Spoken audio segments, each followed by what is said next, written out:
dx taking 3 सब intervals. इस problem का सॉल्यूशन फाइंड करना है हमको using trapezoidal rule. Trapezoidal rule का यूज करके ये जो फंक्शन है इस फंक्शन की वैल्यू कैलकुलेट करना है।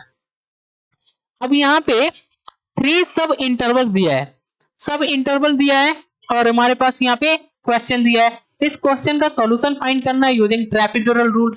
तो इस टाइप का जब क्वेश्चन हमारे सामने आता है तो इस टाइप के क्वेश्चन को बोलते हैं टाइप 3। टाइप 3 ये थर्ड काइंड का क्वेश्चन अक्सर एग्जाम्स के अंदर पूछे जाते हैं, जिसमें सब इंटरवल देता है एंड ये फंक्शन देता है। अब यहाँ पे इसको कैलकुलेट करने के लिए हमको सबसे पहले ट्रेपेजोइडल रूल का फार्मूला पता होना चाहिए।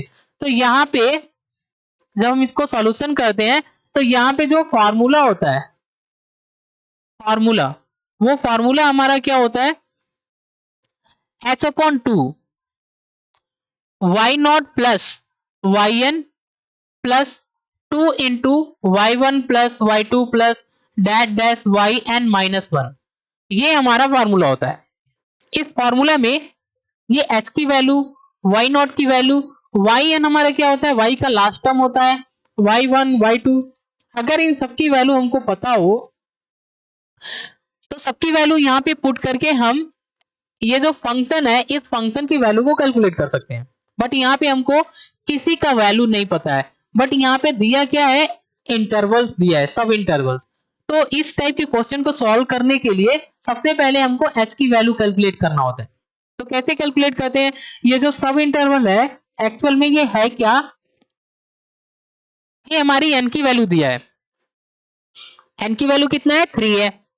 अब हम यहाँ पे h की वैल्यू कैलकुलेट करेंगे तो h इक्वल टू क्या होता है, b माइनस ए अपॉन में n होता है। अब यहाँ पे हमको a की वैल्यू पता होना चाहिए, b की वैल्यू पता होना चाहिए। तो a हमारा क्या है, ये जो लोअर लिमिट होता है ये a की वैल्यू होती है, अपर लिमिट हमारा कितना है, 3 है, ये हमारी b की वैल्यू होती है। अब हमको यहाँ पे क्या करना है, इन सब की वैल्यू पुट करना है। तो यहाँ पे सबकी वैल्यू पुट करेंगे तो b की वैल्यू हमारी कितनी है, 3 है, माइनस ए की वैल्यू कितनी है, 0 है, अपॉन में n की वैल्यू कितना है, 3 है। अब हम इसको कैलकुलेट करेंगे तो 3/3 आएगा, कैंसिल करेंगे तो यहाँ पे क्या आएगा, 1, यानी हमको h की वैल्यू कितना मिलेगा, 1 मिलेगा। तो यहां से हमने h की वैल्यू को कैलकुलेट कर लिया। अब हम आगे देखते हैं, यहाँ पे h की वैल्यू कैलकुलेट हो जाती है तो हमको यहाँ पे कैलकुलेट करना है x नॉट। x नॉट क्या होता है, ये जो लोअर लिमिट होती है वो x नॉट होती है, कितना है, 0 है। यहाँ पे क्या होगा, x1 क्या होगा, यहाँ पे जो हमारी h की वैल्यू है इसको हमको x नॉट में ऐड करना है। तो यहाँ पे कितना आएगा, 1। यहाँ पे x2 क्या होगा, x1 में हम h की वैल्यू कैलकुलेट करेंगे, यहाँ पे ऐड करेंगे तो यहाँ पे क्या हो जाएगा, 2 हो जाएगा। x3 क्या होगा, 3 हो जाएगा। एंड हमको आगे x की वैल्यू कैलकुलेट करना है, तब तक कैलकुलेट करना है जब तक हमारी अपर लिमिट ना मिल जाए। तो यहाँ पे हमको अपर लिमिट मिल जाती है। अब हम क्या करते हैं, इसके आगे हम नहीं जाएंगे, अब हम यहाँ पे y नॉट की वैल्यू कैलकुलेट करेंगे। y नॉट कैसे कैलकुलेट होता है, y नॉट इक्वल टू क्या होता है, ये जो फंक्शन हमारा है, जो फंक्शन हमारा है जिसमें हमारा एक्स स्क्वायर दिया हुआ है, इसकी वैल्यू हमको कैलकुलेट करना है। तो यहाँ पे एक्स स्क्वायर जो है ये वाई नॉट की वैल्यू हमको देगा। कैसे देगा, यहाँ पे एक्स नॉट की वैल्यू हमको पुट करना है। एक्स नॉट क्या है, 0, 0 का स्क्वायर 0, तो यहाँ पे वाई नॉट हमारे पास क्या आने वाला है, 0। अब हम यहाँ पे y1 कैलकुलेट करेंगे तो y1 इक्वल टू क्या होगा, एक्स स्क्वायर। अब यहाँ पे x1 की वैल्यू हम पुट करेंगे, यानी कि 1 का स्क्वायर इक्वल टू कितना मिलेगा हमारे पास, 1।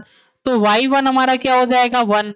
y2 कैलकुलेट करना है, y2, तो y2 इक्वल टू क्या हो जाएगा, एक्स स्क्वायर।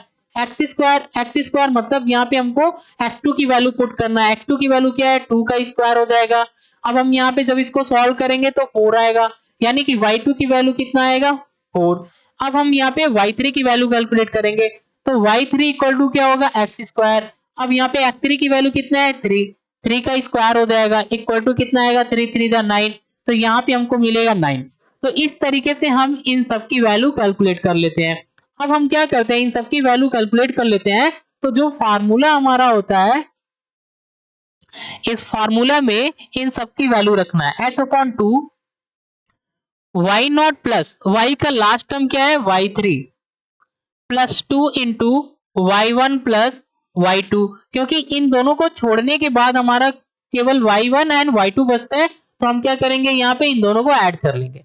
अब हम आगे देखते हैं, यहाँ पे h की वैल्यू हमारी कितनी है, यहाँ पे 1 है, तो हम यहाँ पे रख लेंगे 1/2। ओके, अब हम यहाँ पे एंटर करते हैं अंदर, y0 की वैल्यू y0 की वैल्यू कितना है 0 है, प्लस यहाँ पे जो y3 है इसकी वैल्यू कितना है 9 है, प्लस 2 इंटू y1 की वैल्यू कितना है 1 है, y2 की वैल्यू कितना है 4 है। तो इस तरीके से हम इन सब की वैल्यू रख लेते हैं। अब आगे हम इसको क्या करेंगे, सॉल्व करेंगे। तो जब हम आगे सॉल्व करेंगे तो 1/2 और यहाँ पे इन दोनों को ऐड करेंगे कितना मिलेगा 9, प्लस में 2 इंटू इन दोनों को ऐड करने पे कितना आता है 5। अब हम क्या करते हैं, इसको आगे कैलकुलेट करते हैं। तो 1/2 इंटू, अब यहाँ पे हमारे पास आएगा 9 प्लस 10। तो अब हम इन दोनों को क्या करेंगे, ऐड करेंगे। तो 1/2 इंटू 19, अब यहाँ पे 19 अपॉन में 2 हो जाएगा। आगे जब हम इसको डिवाइड करेंगे तो हमको कितना मिलेगा, 9.5 मिलेगा। तो जो हमारी फंक्शन है 0 to 3 x² dx, इसकी जो आंसर आएगा वो 9.5 आएगा यूजिंग ट्रेपेजोइडल रूल। ओके, तो आज के